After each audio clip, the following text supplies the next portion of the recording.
Good afternoon, Tabernacle family and friends. I hope that you have been enjoying this holiday season. I know it's been a bit of a roller coaster with the weather.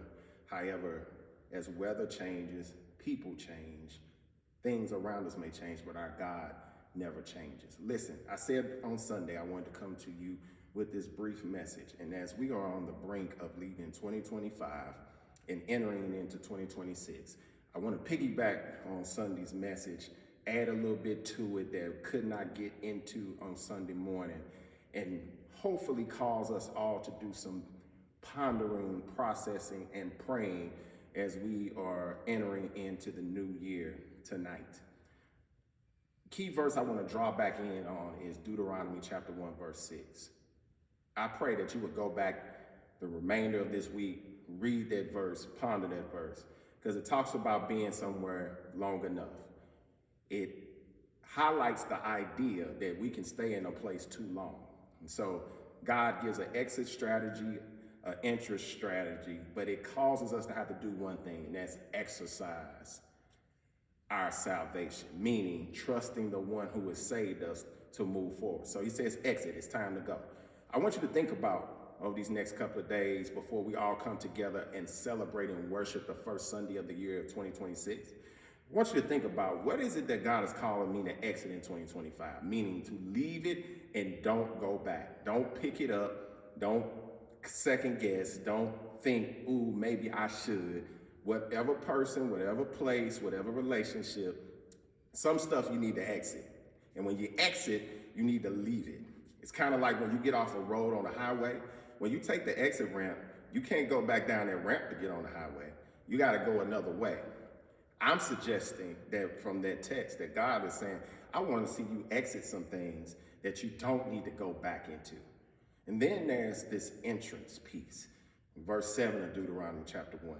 God has called his people to enter into some new things.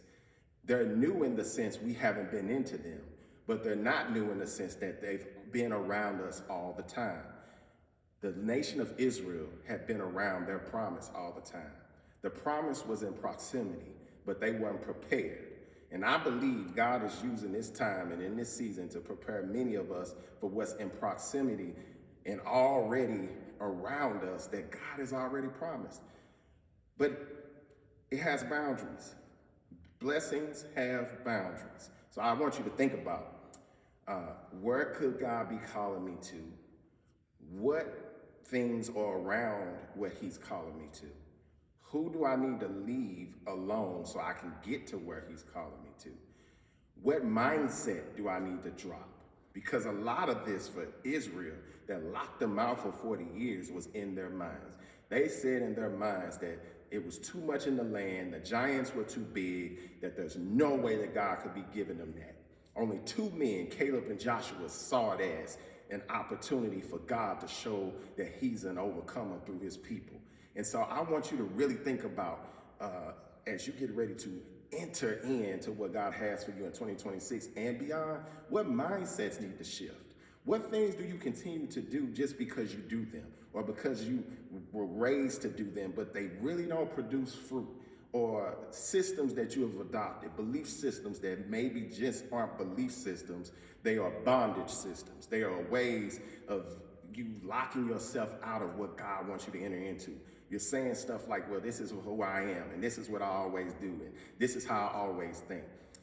God said in Romans 12:2, I want believers to renew their mind. That's a continuous process, which means the way you see things in 2025, God may want you to see them different in 2026. And so maybe, just maybe, it's time to allow God to transform you, to quit treating the relationship with God like it gets transactional when we serve a God who's transformational.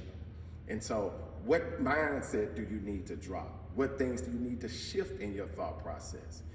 What other people, godly people, could God be leading you to so that they can be a part of your thought processes, your goals, your dreams, the things that God is stirring up on the inside of you? If you always do what you've always done, you'll always be where you've already been, and that keeps you locked out.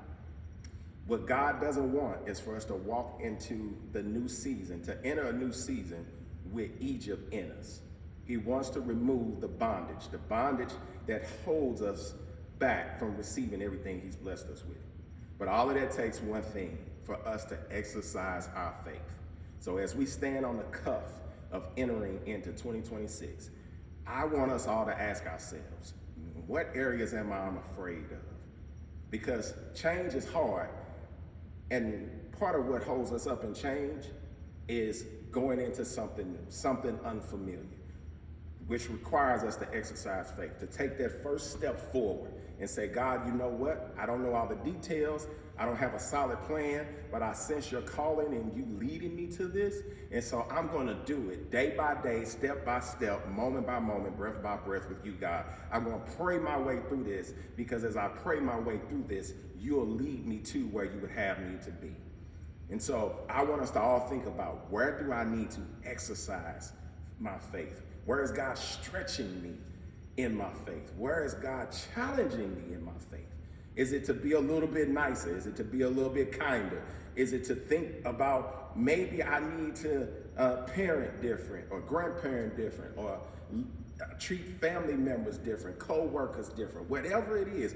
What is God calling you to say? Listen, I want you to exercise doing something different, because I'm trying to get you to exit and to enter into the promise, but I need you to exercise your faith.